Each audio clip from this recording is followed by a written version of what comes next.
감사합니다. 오늘 주님 전에 오신 우리 모든 분들을 환영합니다.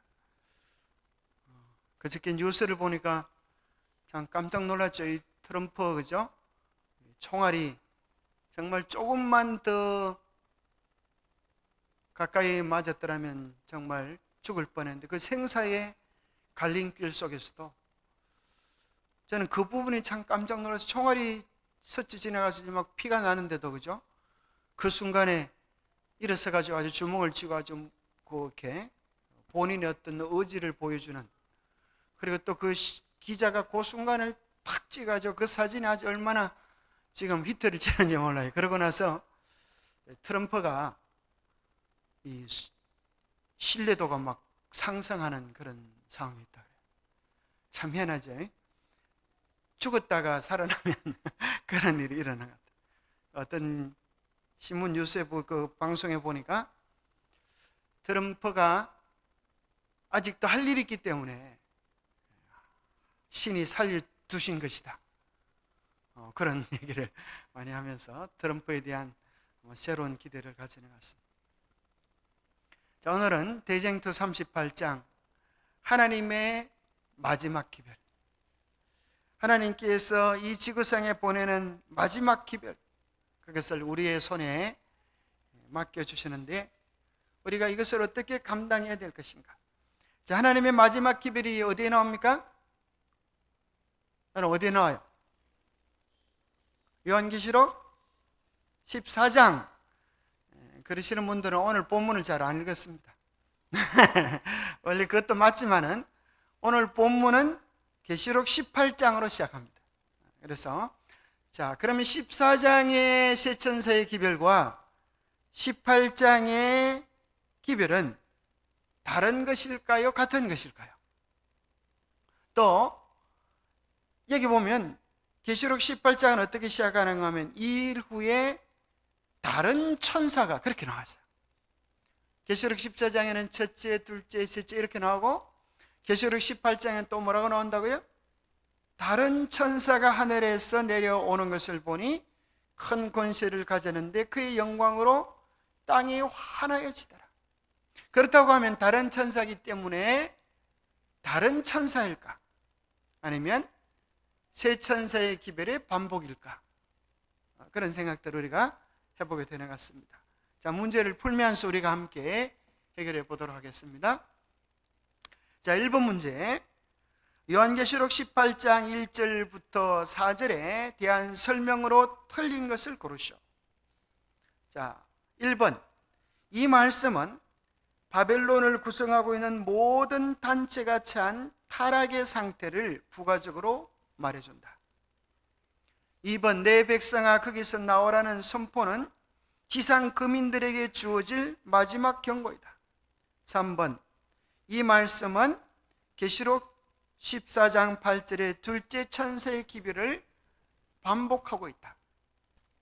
4번, 이제 더 이상 바벨론에는 하나님의 백성이 남아있지 않다. 그럼 답은 몇 번 같아요? 4번입니다. 그죠?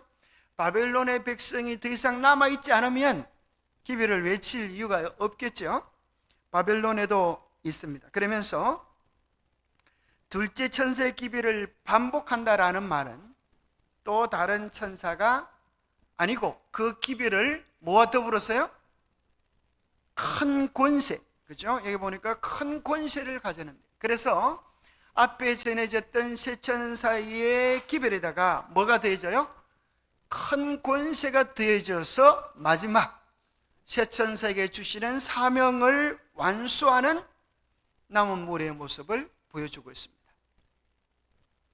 그래서 이 큰 권세는 우리가 이야기하는 것처럼 어떤 권세입니까? 마지막 늦은 비 역사를 통하여 이루어질 그 역사를 이야기하고 있습니다. 힘찬 음성으로 외치 이르되 무너졌도다 무너졌도다 큰 성 바벨론이여, 내 백성아 거기서 나와 그의 죄에 참여하지 말고 그가 받을 재앙들을 받지 말라. 둘째 천사의 기별과 꼭 같은 것입니다. 자, 그러면 이곳이 어떤 단체인가, 바벨론이 어떤 단체인가 하는 내용이 2절에 숨겨져 있는데, 큰 성 바벨론 안에 무슨 일이 일어나요? 귀신의 처소와 각종 더러운 영이 모이는 곳과 각종 더럽고 가장한 새들이 모이는 곳이 되었도다. 이것을 우리가 뭘 얘기할까요? 이 새들은 뭘 얘기할까요? 새들이 와서, 길가에 떨어진 씨앗들은 새들이 와서 만다? 와서 주워 먹는다. 길가에 떨어진 새들을 주워 먹는 새는 누굽니까? 사탄, 마귀로 그렇게 표현되어요. 성경은 예언의 어떤 모습의 양면성을 가지고 있어요. 하나님의 성령도 뭐로 표현되어 있어요? 새로 표현되어 있습니까? 비둘기로 표현되어 있죠. 그렇죠? 여기는 반대로 악한 영들이 모이는 것을 각종 더럽고 가장한 새들이 모이는, 그러니까 악한 영들이 이곳에 가득 차 있음을 이야기해 주고 있습니다. 그 앞절에 보면 귀신의 처소와 각종 더러운 영이 모이는 것이다. 온 세상에 잡다한 종교들, 거짓 영들이 모여서 종교 통일체를 이루는 단체이다. 그렇게 되어 있습니다. 그러면서 18장 3절에 보니까 하는 일이 나와 있는데, 이 세 가지를 한다고 기록되어 있어요. 첫 번째는 그 음행의 진노의 포도주로 말미암아 만국이 무너졌다. 두 번째는 땅의 왕들과 더불어서 음행하였다. 세 번째는 땅의 상인들도 그 사치의 세력으로 치부하였다. 이 바벨론이 해야 될 세 가지 중대한 일입니다. 2절에 나오는 것은 그들의 정신, 그들을 주관하고 있는 영이 누군가 하는 것이고, 3절에는 그들의 미션, 액션이 나와 있습니다. 첫 번째는 진노의 포도주로 말미암아 만국을 무너뜨리게 하겠다. 여기 진노의 포도주는 뭘 이야기하죠? 엄려가 들고 있는 진노의 포도주, 온 세상을 취하게 하는 진노의 포도주. 그것이 무엇입니까? 바벨론이 가르치는 거짓된 진리들, 거짓된 가르침들. 자, 이 바벨론의 포도주라고 하는 것은 참 희한한 것 같아요. 자, 이것도 양면성이 있어요. 포도즙에다가 포도주가 되려고 하면 쉬울까요? 어려울까요? 포도즙이 포도주가 되는 게 쉬울까요? 어려울까요? 예? 포도즙이 포도주가 안 됩니까?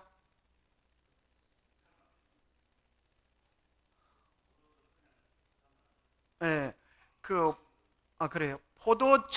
포도즙인데도 불구하고, 여러분, 포도즙 뚜껑을 확실히 안 닫으면 어떻게 돼요? 발효가 됩니다. 발효가 된다는 소리가 뭔가 하면 술이 된다는 소리. 그래서 쌀 막걸리, 뭐예요? 막걸리가 발효가 되니까 막걸리가 되는. 그래서 이제 이스트 대신에 뭘 넣어요? 막걸리를 집어넣으면, 생 막걸리를 집어넣으면 빵이 굽혀요. 그게 뭐라 그래요? 술빵이라 그러잖아요. 그러니까 노아가 원래는 술을 마시려고 하고 한 게 아니에요. 포도즙을 마신다고 마셨는데, 그게 아마 뚜껑이 열리는지 공기가 들어가는지 발효가 된 걸 마셔가지고 술이 취해버렸어요. 이게 뭔 얘기인가 하면, 진리는 변질되기 쉽다는 거예요. 뭐 하면요? 들어가지 말아야 돼.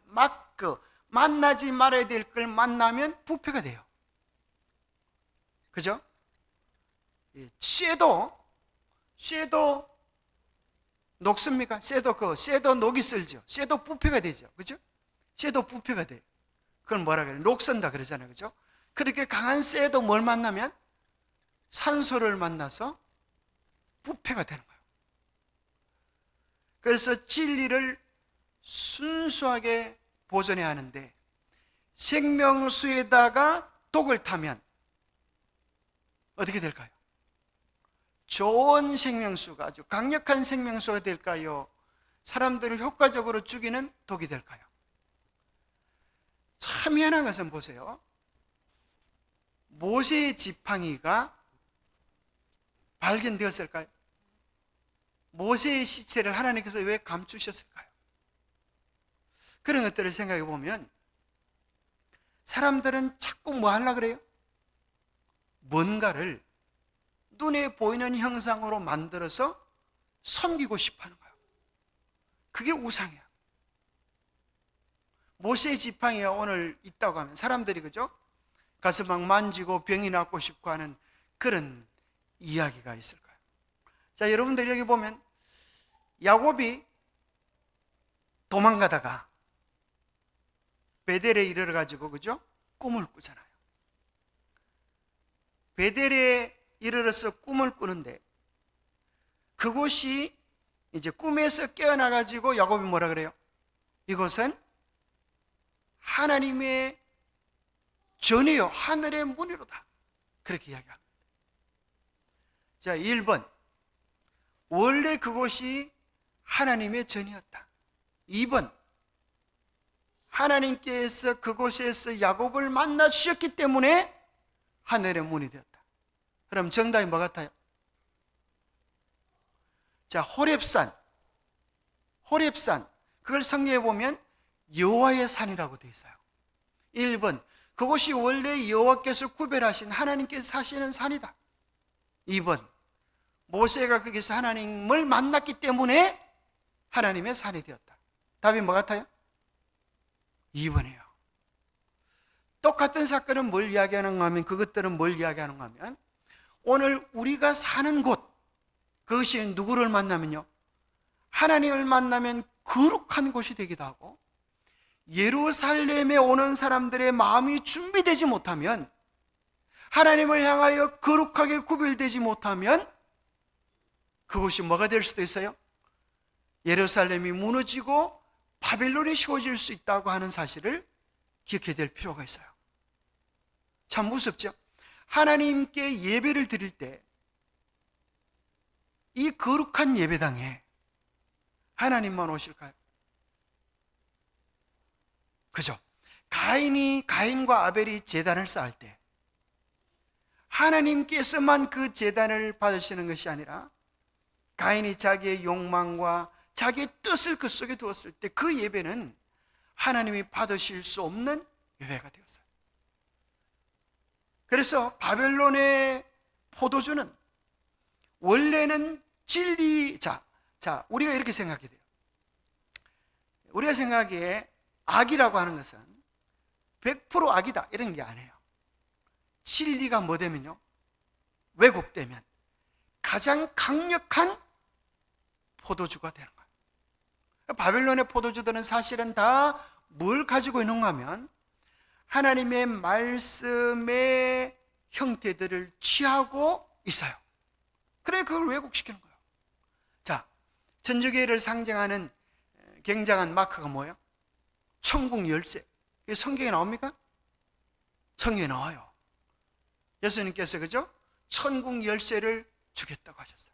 베드로에게. 그러니까 이제 베드로는 뭐라고 생각하는가 하면 일반 천주교에서 뭐라고 생각하면 우리가 천국문을 여는 열쇠를 가지고 있다. 그렇게 생각하는 거예요. 그것을 뭐 할 때? 형상화시키고 외형화시키지만 뭐가 없을 때요? 그 속에 정말 주님께서 원하시는 천국 열쇠는 뭡니까? 하나님께 우리의 죄를 고백하고 형제들 사이의 관계가 화해되어질 때 이 땅에 있는 관계를 풀면 하늘에서도 풀리리라. 하나님과 인간과의 관계의 회복을 통하여 천국문이 열려지는 은혜를 이야기하는데 마귀는 그걸 뭐로 만들어요? 중간에 있는 내용을 쏙 빼고 모형을 만들어서 신격화 하는 거예요. 자, 십계명 얼마나 중요한 언약, 얼마나 중요한 하나님의 임재의 상징이에요. 정말 법궤 안에 하나님의 영광이 함께 하십니까? 근데 우리가 아는 것처럼 이스라엘 백성들이 하나님께 영광 돌리는 그 정신을 잃어버리고 법궤만 가지고 나가면 싸워서 이기겠다. 어떻게 됐어요? 코피가 터졌죠. 그런데도 불구하고 법궤는 그 영광을 잃어버리지 않은 것입니다. 그건 뭘 이야기합니까? 하나님은 때로 당신의 백성들이 영광을 잃어버릴 때라도 하나님은 여전히 그 영광을 받으신다고 하는 것입니다. 그래서 정말 중요한 것은 우리의 마음의 중심, 우리의 심령의 중심을 잃어버리지 않는 것이 중요하다. 그래서 진노의 포도주는 다 외형적으로 보면 분명한 말씀에 기초되어 있는 것 같고 말씀의 모양이 있는 것 같지만 내면들은 다 왜곡시키는 것입니다. 그래서 첫 번째 보면 진노의 포도주는 바벨론의 기만적 활동을 가리키는 것으로 이것으로 백성을 미혹하고 종교적 요구를 받아들이게 하였다. 자, 여기서 참 희한한 것은 백성을 미혹하고 뭘 받아들이게? 종교적인 요구, 철저하게 신앙적인 것처럼 하는 거예요. 누가 그래놓은가 하면 여러분들이 교과로 공부하다 보면 바리새인들과 사두개인들이 안식일을 철저히 지켰습니까? 그런데 그 정신은 없는 거예요. 불쌍한 사람들을 사랑하고 하나님을 사랑하는 그 정신이 빠져버린 거예요. 그것이 바벨론이 되는 겁니다. 자, 두 번째는 뭐라고 표현하는가 하면 여기 계시록 18장 3절에 보면 땅의 왕들과 더불어 음행하였다. 땅의 왕들이라고 하는 것은 세상을 지배하는 정치적 세력을 이야기합니다. 그래서 세상의 정치적 세력과 배도한 종교 체제와의 불법적인 관계, 연합이 바로 바벨론을 만든다. 세 번째, 상인들의 사치의 세력으로 치부하였다. 그렇게 이야기하는데 이것은 마지막 때 바로 경제적 힘을 가지게 될 바벨론의 모습을 보여줍니다. 이것은 마지막 종교체제와 세상의 지배적인 정치 세력 간의 연합의 배후에 종교적 안정이 포함되어 있음을 우리에게 말해준다고 만나 주석이 이야기합니다. 그래서 어떤 사람들은 계시록 18장에 나오는 것을 또 다른 천사로 이야기하면서 뭐라고 이야기하는가 하면 재림교회는 이제 바벨론이 되었다, 그렇게 이야기하는 사람들이 있어요. 그래서 여기 보면은 자, 그 사람들의 논리 가운데 한 가지 이런 거예요. 자, 하나님께서 선택했던 진리의 백성들이 그 진리에 충성되지 못할 때 이 촛대를 내게서 옮기리라 그러셨어요. 그래서 유대인들이 원래는 선민이었는데 하나님의 언약에 충성되지 못하였을 때 유대교가 어떻게 돼요? 이스라엘 백성들이 버림을 받습니다. 그것을 이어받아서 이제 중세교회가 중세교회. 근데 우리가 아는 것처럼 중세교회가 태양신 종교, 이방 종교와 짬뽕이 되어져서 만든 종교가 가톨릭교회입니다. 그래서 사실은 이 중세교회도 처음에 가졌던 진리의 아름다움을 잃어버리고 세상의 영광과 짝함으로 타락한 바벨론이 된 것입니다. 그래서 개혁하여서 종교개혁이 일어난 것이에요. 종교개혁이 일어나면서 각 교회들이 나오는데 그 각 교회들도 끊임없이 개혁하지 못하고 그들의 현실 속에 안주하고 타협할 때, 첫째 천사의 기별을 거절할 때, 진리에 대하여 귀를 막을 때 그들은 바벨론이 무너졌다라고 하는 둘째 천사의 경고를 받을 수밖에 없다는 거예요. 그러면서 오늘날 이 시대 마지막 재림교회가 그 사명을 이어받았는데 그 사명을 충실히 감당하고 있는지 그들의 생활을 봐라. 안식일을 제대로 지키느냐, 재림을 똑바로 기다리느냐, 이렇게 얘기하면서 바벨론이 되었다, 그렇게 이야기하는 분들도 계십니다. 그러면서 며칠 전에 우리 집에 우편물이 하나 왔어요. 2031년이 D-Day다 이런 게 왔습니다. 세상이 참 얼마나 이런 내용들로 사람들을 미혹하는 일들이 많은지. 자, 거기에 대해서 칼에 뽑은 기별 2권 63페이지에는 이렇게 되어 있습니다. 주님께서는 형제에게 재림교회를 바벨론이라고 불어나는 것과 하나님의 백성을 그 가운데서 불러내야 한다는 기별을 주시지 않았습니다. 주님께서는 나에게 그러한 기별들에 대하여 반대되는 결정적인 빛을 주셨으므로 형제가 어떤 이유들을 제시할지라도 그것은 일고의 가치도 없습니다. 하나님의 교회를 바벨론이라고 말하는 것은 일고의 가치도 없다. 우리가 기억해야 될 사실은 교회가 단체적으로 바벨론이 되어지지는 않습니다. 각 개인들 중에, 그죠? 하나님의 계명을 왜곡시키고 자기 고집대로 하나님의 계명을 무너뜨리면 그 사람은 개인적으로 바벨론이 될 수 있다 할지라도 우리 교회는 진리의 기초 위에 서 있는 교회입니다. 그것 때문에 존재하는 교회가 진리를 팔아먹지는 않을 것입니다. 그런데 여기 뭐라고 나오는가 하면, 그러면 어떻게 할 때 바벨론이 되는가? 무서운 상태가 여기에 묘사되어 있다. 진리를 거절할 때마다 사람의 마음은 더욱 어둡고 더욱 완고해진다. 이렇게 되면 이제 바벨론이 되는 거예요. 하나님이 주시는 그 기별을 거절하고 우리 마음 문을 닫으면 딱딱해지는 거예요. 굳어지는 거예요. 그래서 처음에는 부드러웠던 마음이 말씀에 대하여 굳어지게 되면서 이제는 빛을 향하여 돌아서게 되는데, 그 가운데 가장 중요한 것 가운데 한 가지는 예수님 초림 때에는 많은 사람들이 하나님의 율법은 세우면서 예수 그리스도를 부인했어요. 복음을 부인했어요.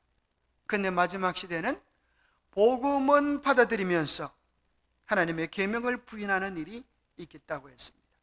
그들은 하나님의 경고를 무시하고 십계명의 넷째 계명을 계속해서 범하고 마침내 그의 계명을 거룩히 지키는 사람들을 핍박할 것이다.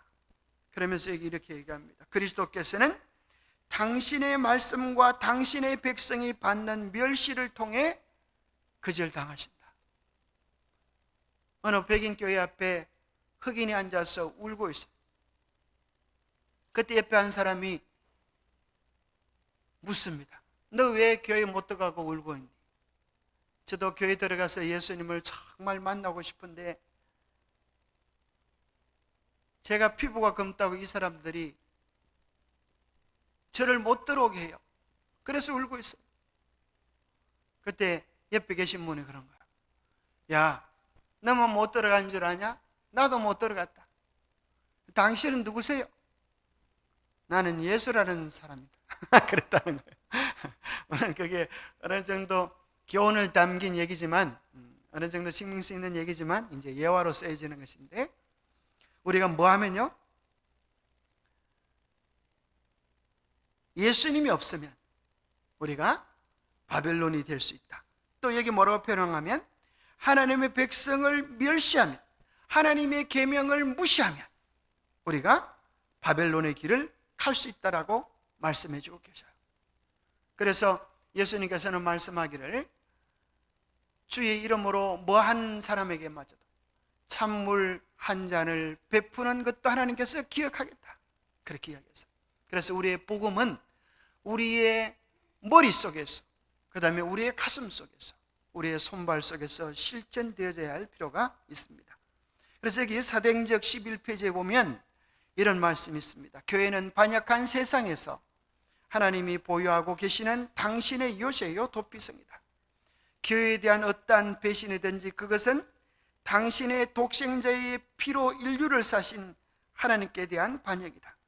태초부터 충성스러운 백성들이 지상의 교회를 설립하였다. 매 시대마다 주께서는 그의 파수꾼들을 가지고 계시는데 그들은 저희가 살았던 세대에 충성스럽게 정언을 전하였다.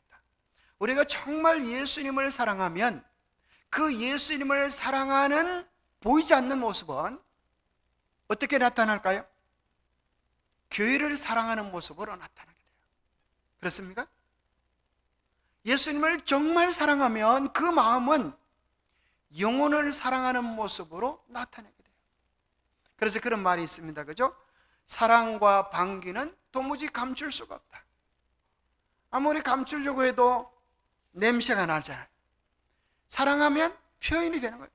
그의 모습 속에서, 그의 삶 속에서 나타날 수밖에 없는 것처럼 우리가 정말 예수님을 사랑하면 하나님의 교회 성전에 오기를 즐거워할 것이고 하나님 앞에 우리의 마음을 드리기를 기뻐하게 될 것입니다. 자, 2번 문제입니다. 아래에 이것은 무엇을 말하는 것입니까?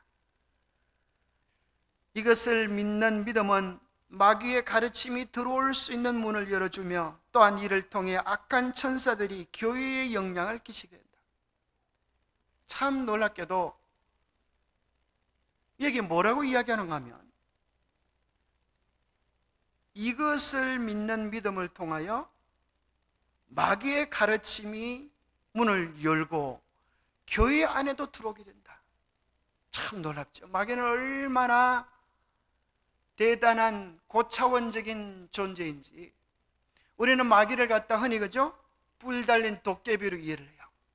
그러나 마귀는 천사장이었어요. 얼마나 지능적이었는지 하나님의 교회에 가르치는 진리마저도 왜곡시켜서 열심히 진리를 추구한다고 하는데 거짓된 가르침으로 미혹할 수 있다는 거예요. 언제 그랬듯이 예수님 계시고 초림하셨을 때 그 당시 교회 지도자들이 그랬던 것처럼 중세시대의 바벨론의 모습이 중세 교회의 모습이 그랬던 것처럼 오늘 이 시대도 사단이 교묘한 모습으로 하나님의 교회 안에 영향을 미치고 있는데 이것이 뭐라고요?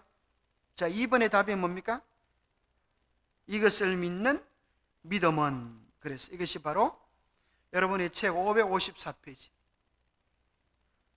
보급한 책 저 뒤에 한 권 좀 전해주시면 좋겠어요. 대장투 보급한 책 저 뒤에 책상 밑에 있습니다. 여기 보면 554페이지 맨 마지막 네 번째 단락, 다섯 번째 단락에 나오는데요. 강신수를 믿는 믿음은 마귀의 가르침이 들어올 수 있는 문을 열어주었다 그랬어요. 이 강신술이 무엇입니까? 내릴 강자, 귀신 신자, 악한 영 사단이 이 땅에 내려오도록 만드는 문을 열어주는 일이라는 거예요. 그것이 바빌론의 죄악을 채우고 그의 멸망의 시기를 앞당기고 있다. 자, 이것이 바로 강신술을 받아들이면, 자 보세요. 강신술, 죽은 영혼의 존재를 받아들이면 무슨 일이라나 오늘날 수많은 교회에서 이걸 가르치고 있어요. 강신술을 받아들이면 이제 뭐가 되는가 하면 귀신의 가르침을 인정하게 돼요. 죽은 자의 영혼이 떠돌아다닌다. 그 다음에 영혼의 존재를 믿게 되어지고 영혼 지옥설, 영혼 불멸설을 믿게 돼요. 지옥이라고 하는 것이 영원히 불타는 모습으로 존재하고 있다. 그리고 예수님의 실제적 재림을 부인해요. 문자적으로 예수님이 이 땅에 오신다고 하는 것을 부인하고 바로 천국이나 지옥에 간다고 생각해요.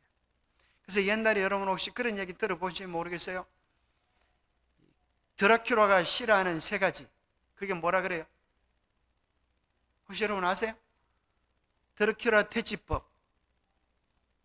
첫 번째, 드라큘라가 뭘 싫어한다는 거예요? 마늘을 싫어한다. 그런 소리 들어봤어요? 아는 사람 많이 아는데, 첫 번째 마늘, 두 번째는 십자가를 싫어한다. 세 번째는 목에 떼낀 사람을 싫어한다. 그래서 실제적으로 여러분, 이거 우리는 웃지만 천주교에서 이제 퇴마 행사, 퇴마 신부라고 해요. 검은 사제들 영화도 있었어요. 그래서 사단이, 마귀가 나오면, 귀신이 나오면 뭐로 물리쳐요? 십자가로 물리쳐요. 십자가가 그런 효력이 있을까요? 이제 그 속에서는 이제 이렇게 통하는 거예요. 수수께끼처럼. 자, 그러면 십자가를 들이밀면 마귀는 뭐라 그런가 하면 나도 이제 예수 믿는다 그런 거. 자기도 교회 안에서도 들락날락 하는 거예요. 예수 믿는다고 하면서. 예배 시간에도 우리의 마음이 주님의 말씀에 집중되지 못하도록 들락날락하고 말씀을 왜곡시켜서 다양한 마지막 시대 사이비 종교들을 만들어내는 거예요. 우리가 이제 마늘을 들이밀면 귀신이 뭐라 그런다는 거예요? 나도 요즘 채식한다. 그 사실 이제 보세요. 우리 교회만 뭐 뉴스타트 지식하는 줄 아세요? 세상이 더 앞서가고 있어요. 세상이 더 채식 요리. 제가 부산에 갔는데 완전히 채식 전문 식당이 있어요. 이야, 어떻게 이렇게 들어가는 문구도, 거기 가서 본 카탈로그에 있는 문구도 정말 놀라웠어요. 우리는 시민들의 건강을 위하여 자연에서 채취한 최고의 재료로 국민들의 건강을, 시민들의 건강을 위하여 봉사하고 있습니다. 우리는 철학을 가지고, 이런 철학을 가지고 이 식당을 운영합니다. 근데 깜짝 놀라서 제일 밑에 보니 그걸 어디서 운영하는가 하면 절에서 운영하는 거예요. 또 드라큘라에게 목에 때가 많은데 이러면 드라큘라는 뭐라 그럴까요? 나 빨대 가지고 왔다 이렇게 한다. 빨대가 뭐예요? 사단도 이제 과학을 사용하기로 했다는 거예요. 그래서 사단도 과학이라고 하는, 사람들이 그걸 잘 믿으니까, 그게 유용하니까 진화론이라고 하는 과학을 받아들였어요. 그래서 유신 진화론이 교회 안에 있는 겁니다. 여러분들이 조금 관심을 가지면 이런 내용들을 좀 볼 수 있어요. 마리아를 숭배하는 이야기들. 그래서 여러분들이 사실 오늘날 이 시대는 절에 갈 필요도 없어요. 절에서 뭘 가르치고 있는지를 이렇게 보면 다 나와요. 그렇죠? 유튜브에 보면 신부님들이 강연이 다 올려져 있어요. 우리는 마리아를 숭배하지 않습니다. 그렇게 얘기하는데 내용을 다 들어보면 마리아 숭배야. 그 내용을 한번 들어보시면, 그죠? 그대로 마리아는, 우리는 마리아를 숭배하지 않는다, 우리는 존경할 뿐이다, 그렇게 이야기하지만 내용이 결코 그렇지 않습니다. 그들은 정말 마리아를 신격화하고 있는 거예요. 그런데 그것은 사실 이교에서 했던 여신 숭배 사상이 기독교에 탈을 쓰고 들어오는 것입니다. 자, 진리를 거절하면 OX 문제 3번입니다. 진리가 사람의 마음과 양심에 분명히 제시되었음에도 불구하고 그것이 거절된다면 결국 진노를 받게 될 것이다. 오지요, 그렇죠? 왜 그런가 하면 그 진노라고 하는 것은 진리를 거절한 결과로 오는 재난들. 마치 이상무 박사가 옛날에 그런 이야기를 하는데 그 얘기가 꽤 일리가 있는 것 같아요. 어떤 얘기를 했는가 하면, 이분이 참 이야기하는 잘해요. 뭐라고 얘기하는가 하면 이런 얘기를 했어요. 송아지가 부뚜막에 앉아 울고 있어요. 엄마, 엄마, 엉덩이가 뜨거워. 왜 엉덩이가 뜨거워요? 부뚜막에 앉아 있으니까. 부뚜막은 원래 밑에 군부를 떼고 죽을 끼리고 하니까, 소죽을 끼리고 하니까 뜨겁잖아요. 그거 다 앉아 있으면서 엄마 엉덩이 뜨거워, 그럴 필요 없다는 거예요. 뭐 하면 안 뜨거워져요? 그게 원래 뜨거운데 뻘떡 일어나서 딴 데로 가라는 거예요. 그래서 많은 사람들이 진리를 거절한다고 하는 것은 뭔가 하면 진리를 외면하고, 그죠? 벌 받을 짓을 하는 거예요. 마치 비가 올 때 우산 밑으로 피하지 않으면 비를 맞을 수밖에 없는 것처럼, 하나님께서 마지막 재난들을 피하라고 주신 하나님의 말씀, 하나님의 교회의 진리를 떠나면 그것을 당할 수밖에 없는 것입니다. 많은 사람이 이 시대를 위한 특별한 진리를 들을 기회를 갖지 못하였으며 넷째 계명의 참된 빛이 그들 앞에 제시되지 않았다. 사람의 마음을 다하시는 하나님께서는 진리를 갈망하는 사람이라면 누구든지 대쟁투의 문제에서 기만당하도록 버려두지 않으실 것이다. 이를 법령이 사람들에게 맹목적으로 강요되지는 않을 것이다. 여기 각 사람이 현명한 결정을 할 수 있도록 충분한 빛을 받게 될 것이다. 555페이지 그 다음 페이지로 연결되어 있어요. 그래서 여기 보면 모든 사람들이 정말 하나님을 믿고 나서 바른 선택을 할 수 있도록 충분한 빛을 제시해야 될 역할이 누구의 역할이에요? 오늘 우리가 해야 하는 역할들입니다. 자, 4번 안식일에 대한 내용으로 틀린 것은, 충성의 큰 시금석이 되는 안식일은 특별히 공격에 초점이 된다. 거짓 안식일을 지키는 것은 하나님과 반대되는 세력에 충성하는 표가 된다. 하나님의 율법에 순종하여 참 안식일을 지키는 것은 창조주께 충성하는 증거가 된다. 한 무리는 짐승의 표를 받고 다른 무리는 하나님의 인을 받는다고 주장하는 것은 심각한 흑백 논리에 빠질 수밖에 없다. 그럼 정답이 몇 번이에요? 4번입니까? 4번이죠. 4번입니까? 자, 여러분, 이건 흑백 논리 아니에요? 그죠? 이거 흑백 논리 아니에요. 자, 안식일을 지키면 하나님의 인을 받고, 짐승의 표를 다른 날을 지키면 짐승의 표를 받는다. 이거 흑백 논리 아니에요? 근데 여기 내용은 뭐예요? 심각한 흑백 논리에 빠질 수밖에 없다. 이게 뭔가 하면 아주 재미있는 문제인데요. 이것은 사람들을 복잡하게 하는 거지, 이렇게 생명과 사망, 그걸 얘기하는 것은 아니다, 이런 뉘앙스를 가지고 있어요. 그래서 우리가 기억해야 될 사실은 충성의 큰 시금석, 여러분 시금석이라고 하는 거 보셨어요? 이 금이 진짜인지 가짜인지를 시험하는 돌이 있어요. 그래서 이것을 진짜라고 하면 이 돌에다가 그 금을 가지고 이렇게 꺼보면 순금하고 가짜금이 이렇게 금방 차이가 나요. 그래서 도금한 것들은 그 부분이 달아지고 속에 있는 것들이 나오게 되겠죠. 그 다음에 정금은 여전히 변함없이 그 색깔을 시금석을 통하여서 확인되는 것처럼 마지막 시대, 우리가 하나님의 진짜 백성인지 아닌지 하는 것들은 뭘 통하여 드러나게 될까요? 충성의 시금석 앞에서 드러나게 되는 거예요. 그것이 마지막에 있을 환란이에요. 이제 바람이 불면 상독수인지 낙엽수인지 알게 되죠. 어떤 사람은 평화로울 때는 신앙을 잘 지키고 믿음이 좋은 것처럼 보이다가 시련의 비바람이 몰아치면 믿음이 없음이 들통이 날 사람들도 있을 거예요.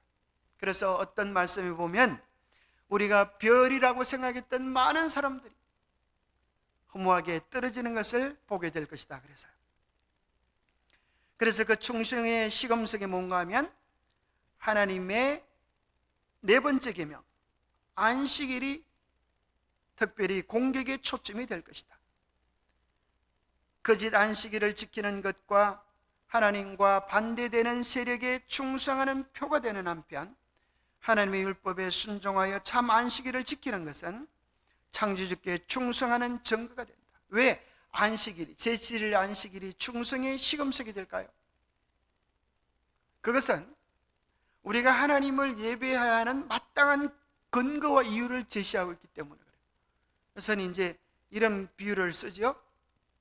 아버지와 아들 사이에 아들이 묻는 것입니다.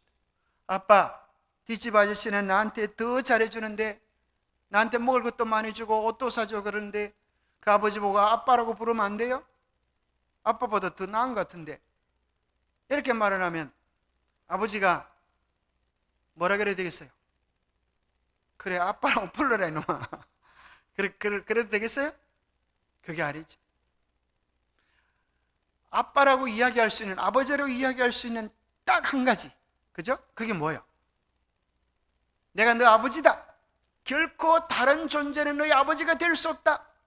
내가 너희 어머니다. 나 외에는 세상에 너희 어머니가 아무도 없다. 그렇게 말할 수 있는 유일한 근거가 뭐예요? 내가 너를 낳아주었다. 내가 너를 낳아주었다. 내가 없이는 네가 어떻게 존재할 수 있느냐. 그래서 하나님의 십계명은 너는 나 외에 다른 신을 내게 있게 말지니라. 우상을 숭배하지 말라. 망령될 것이 말라 라고 말하실 수 있는 가장 근본적인 근거를 어디에 실으시는가 하면 네 번째 계명입니다. 내가 너를 창조했기 때문이다. 내가 너를 창조하지 아니하면 너의 존재와 생명, 이 만물이 어디서 있겠느냐. 그런데 마귀는 오늘날 이것을 무너뜨리는 겁니다. 오늘날 이 세상에 과학이라고 하는 것을 동원하여 진화론을 발동시키고, 일주일은 오늘 우리나라에 24시간이 아니라 이게 수천 년일 수 있다.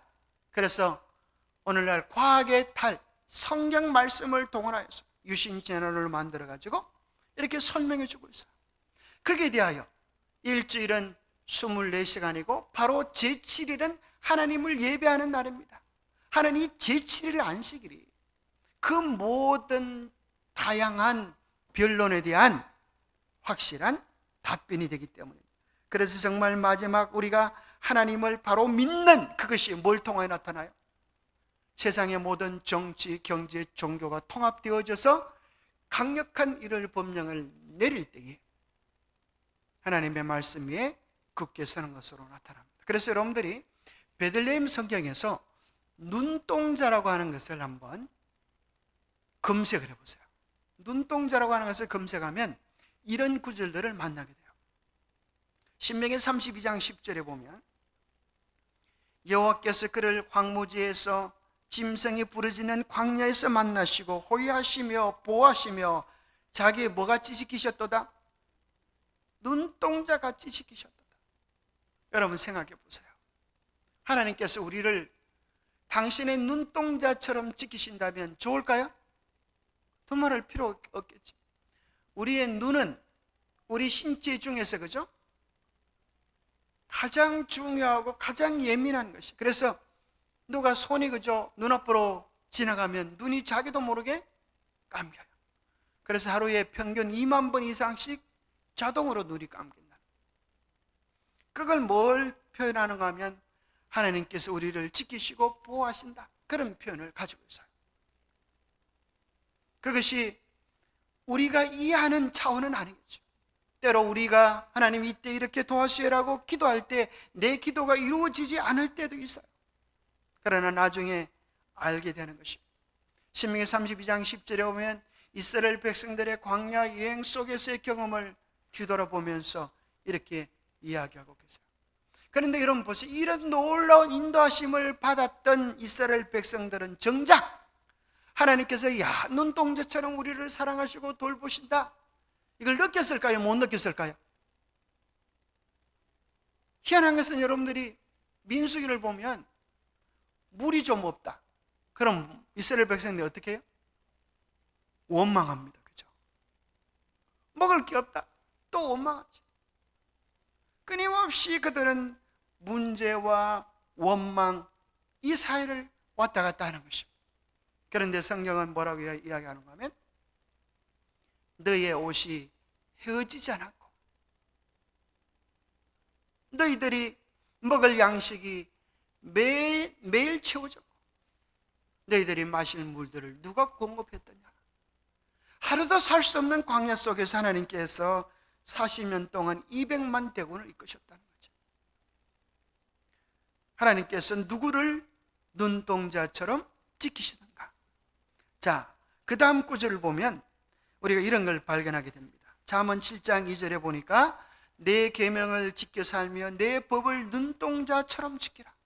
특별히 하나님께서 당신의 백성을 사랑하시지만 특별히 뭐한 자들요? 하나님의 계명을, 하나님의 법을 눈동자처럼 지키며 살려가는 주의 백성들을 더 존귀히 여기신다는 거예요. 스가랴 2장 8절에 보면 그러하기에 뭐라고 이야기하는가 하면 만군의 여호와께서 이같이 말씀하시되 영광을 위하여 너희를 노력한 여러 나라로 보내셨나니 너희를 범하는 자는 그의 눈동자를 범하는 것이다. 하나님의 계명을 지키는 백성들을 핍박하고 학대하는 것은 누구를 하는 것이다? 하나님의 눈을 범하는 것과 같다. 그렇게 이야기합니다. 그래서 사도행전 9장에 보면 바울아 바울아 사울아 사울아 네가 왜 나를 핍박하느냐. 예수님처럼 예수님 핍박한 적 없는데요. 바로 예수님 믿는 사람들을 핍박하고 괴롭히는 것이 나를 핍박하는 것이다. 그러면서 대전투에 보면 이런 내용이 나옵니다. 마지막 싸움 가운데서 하나님의 백성을 괴롭히고 핍박하는 자들이 받을 재앙에 대하여 스가랴 14장 12절에 보면 예루살렘을 친 모든 백성에게, 이게 뭐예요? 하나님의 법을 가진 백성, 하나님의 눈동자처럼 사랑하는 백성들을 핍박한 자들에게 내리실 재앙은 이러하니 곧 섰을 때에 살이 썩을 것이며 그들의 눈동자가 눈구멍 속에서 썩으며 그들의 혀가 그 입 속에서 썩을 것이요 여러분, 참 하나님이 이렇게 뭐라고 표현해야 되겠어요? 그죠? 어찌 보면 하나님의 백성들을 끔찍이 사랑하신, 반대로 그죠? 하나님의 공의가 떠날 때, 하나님의 자비하심이 떠날 때 무자비한 심판이 있을 것을, 하나님께서 당신의 백성들이 당하는 그 고난과 아픔들을 잊지 않으시고 보복해 주시겠다, 이런 표현이 나와요. 그래서 우리는 결코 우리의 입술로 내가 대적하려고 하지 말고, 그죠? 우리의 눈으로 내가 대적하지 말고, 예수님처럼 베드로전서 2장에 나오는 것처럼 애매한 고난을 받아도 슬픔을 생각하고, 예수님을 생각하고 슬픔을 참으면 이는 아름다워라. 그러면 나머지는 누가 다 주님께서 보복해 주시고 채우실 거예요. 우리가 할 수 있는 유일한 것은, 자, 어떤 분이 이렇게 말하는데 참 진리인 것 같아요. 내 것과 남의 것과 하나님의 것을 똑바로 분별하면 우리가 해야 될 걱정의 많은 부분들이 사라진다. 우리는 때로 남의 걱정할 때가 참 많은 것 같아요. 그죠? 남의 걱정, 또 심지어 하나님이 하셔야 될 걱정까지 할 때가 많을까요? 그럴 때가 있어요.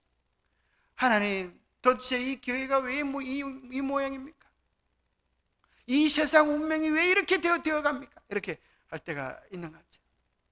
정작 우리가 살펴보고 챙겨볼 수 있는 것은 이 세상 운명을 걱정해야 될 일이 아니라 우리 자신이 말씀 안에 바로 섰는지 우리 영혼을 살피고 하나님 앞에 나아가는 우리의 몫만 잘 감당하면, 우리 모두가 우리의 몫만 잘 감당하면 하나님께서 이 교회에 주실 하늘의 축복들을 대해 주실 수가 있을 것입니다. 자, 이 내용들이 다 많아서 어떻게 하다 보니까 시간이 너무 빨리 가고 이제 마칠 시간이 다 됐습니다. 그래서 오늘 총 핵심은 결론적으로 이제 얘기만 좀 드리고요. 마지막 때 있을 늦음, 여러분의 책 561페이지부터 나오는 늦은비와 큰 외침에 대한 내용은 너무나 중요하기 때문에 여러분 반드시 꼭 한번 읽어보셔요. 그걸 정독할 필요가 있어요. 셋째 천사와 연합하는 천사는 그 영광으로 온 세상을 환하게 한다. 첫째 천사의 기별은 세계의 모든 선교지에서 전거되었다. 그리고 어떤 나라들에서 16세기 종교개혁 이래로 가장 큰 종교적 각성이 일어났다. 그러나 셋째 천사의 마지막 경고로 이루어질 큰 운동은 그것보다 훨씬 더 뛰어날 것이다. 자, 마지막 때 있을 늦은비에 대한 역사들을 이야기하면서 이렇게 말씀하십니다. 그 운동은 오순절의 운동과 흡사할 것이다. 위대한 복음 사업은 그 시초에 나타났던 하나님의 능력 못지않은 큰 능력으로 마치게 될 것이다. 복음 사업의 초기에 이른비가 내림으로 성취된 예언은 종말의 늦은비가 내림으로 다시 성취될 것이다. 이라하여 사도 베드로가 고대했던 유쾌하게 되는 날이 이를 것이다. 기별은 변론이 아니라 하나님의 영의 깊은 감동으로 전해질 것이다. 변론으로는 이미 제시되었다. 전도자들에 의해 전달된 인쇄물은 가마력을 발휘해 왔다. 자, 그 내용들을 여러분들이 좀 읽어보시고요. 자, 이제 마지막으로 이른비와 늦은비를 잠깐 소개해 놓은 말씀들을 한번 살펴보겠습니다. 예레미야 5장 24절에 보면 너희 마음으로 우리에게 이른비와 늦은비를 때를 따라 주시며 우리를 위하여 추수 기한을 정하시는 우리 하나님 여호와를 경외하자. 자, 우리가 해야 될 일입니다. 그렇죠? 여기 보면 분명히 이야기하기를 이른비와 늦은비를 때를 따라 주신다. 이 말씀 무슨 말인가 하면 이른비가 그 정확한 때에 이루어졌던 것처럼 마지막 늦은비도 그렇게 이루어질 것이라는 거예요. 자, 요엘서 2장 23절에 보니까 이른비와 늦은비가 천고가 될 것이라. 야고보서 5장에도 이야기하기를 나는 귀한 열매를 바라고 길이 참아 이른비와 늦은비를 기다리노니. 이른비가 있었던 것처럼 늦은비도 반드시 있을 것입니다. 특별히 팔레스타인의 기후 변화를 보면 이렇게 되어 있습니다. 우리나라하고 좀 틀려요. 우리나라는 10월에 내리는 비를, 우리나라는 늦은 비 역할인데 이스라엘 땅에서는 10월에 내리는 게 이른 비예요. 그때가 우기가 시작이 되기 때문에 그때 이제 농사, 우기 속에 이른 비가 있고 계속 되어지는 우기 기간입니다. 그리고 늦은 비는 4월달, 5월달이에요. 그래서 늦은 비를 다른 성경에 보면 봄비라 이렇게 표현하게 돼요. 봄비. 그래서 우리나라하고는 다르죠. 이 봄비가 옵니다. 그래서 이른 비 때 이스라엘 사람들은 파종하고 늦은 비 때 수확을 하는 것입니다. 급성장과 수확이 여기 이루어집니다. 자, 이른 비와 늦은 비의 개념을 정리해 보면 팔레스타인 기후를 중심으로, 기후를 예정으로 복음 사업이 시작되어지고 마쳐지는 역사를 설명한다. 이른 비는 복음의 씨앗이 파종되어지고 또 자라남의 역사, 그러한 이야기를 한다고 하면 늦은 비는 결실과 수확의 역사를 위한 재림 때 일어날 성령의 역사를 이야기합니다. 복음에 있어서는 이른 비에도 파종과 추수가 있었는데 예수께서 뿌려놓은 말씀의 씨앗을 받은 사람들을 성령 충만한 제자들이 수확한 것입니다. 예수님이 뿌려놓았던 씨앗들을 제자들이 이른 비 때 거두게 된 것이죠. 사도행전의 역사가 성령 충만했던 사도들이 사라지면서 성령의 강력하고 현저한 능력이 거두어졌습니다. 그럼에도 불구하고 성령의 역사는 지금도 계속되고 있다는 사실을 기억해야만 합니다. 오늘날 그리스도의 사명은 늦은 비 추수를 바라보며 진리로 만들어진 복음의 씨를 뿌리는 것입니다. 뿌려진 씨앗들은 예수님 재림 직전에 있을 약속된 늦은 비, 성령의 폭발적인 역사를 통하여 추수될 것입니다. 자, 예측할 수 있는 일들은 교회가 정결케 되어질 때 성령을 받을 수가 있는데, 이를 법령에 근거하여 하나님의 계명을 지키는 교회와 성도들에게 핍박이 가해질 때 가라지는 제거되고 교회가 정결하게 될 것입니다. 그렇다면 늦은 비의 성령은 이를 법령과 직후에 강력하게 임하게 될 것입니다. 그래서 여기 보면, 이 도표를 보면 우리 김대성 목사님께서 준비해 준 PPT인데요. 여기 보면 이른 비와 늦은 비에 대한 얘기를 하면서 1844년 이후를 늦은 비 기간으로 잡았고, 강력한 늦은 비, 최후의 큰 해침의 때는 일요일 법령 후의 것으로 이렇게 되어 있어요. 그래서 단체적인 늦은 비는 일요일 법령 후이지만 개인적으로 오늘 우리는 충분히 늦은 비의 깊은 경험에 들어갈 수 있다고 하는 사실을 기억하고 우리가 제한할 전혀 이유가 없는 것입니다. 그래서 늦은 비가 지체되어지는 이유는 여기 이렇게 되어 있습니다. 칼에 뽑은 기를 읽어내 보면 오늘날 우리에게 늦은 비가 내리지 않고 있는 것은 우리 중 극히 소수의 사람들만이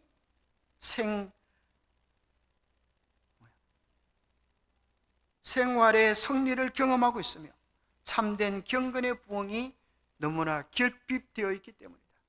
자, 오늘날 너무나 소수의 사람들만이 뭐 하고 있어요?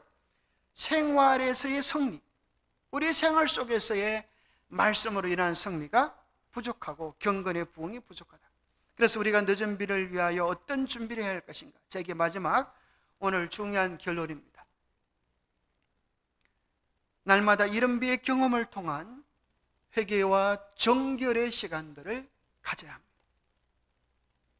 두 번째는 늦은 비의 피로를 절실히 느끼며 우리에게 새 마음, 새 영을 달라고 간곡히 기도하고 우리의 죄를 버리는 그런 시간들을 가져야 합니다. 세 번째는 하나님의 말씀과 계명에 즐겨 순종하는 마음이 되게 해달라고 기도하고, 네 번째는 영혼 구원 사명을 가지고 오늘 우리가 할 수 있는 한 최선을 다하여 열심히 복음을 전하는 일입니다. 중요할까요? 늦은 비는 가만히 있는 사람들에게 복음 전하라고 주시는 것이 아니고 열심히 활동하며 기회를 찾는 이들에게 능력이 함께할 것입니다. 다섯 번째, 마지막으로는 사람을 사랑하며 모든 사람과 화목하는 것. 히브리서에 나오죠.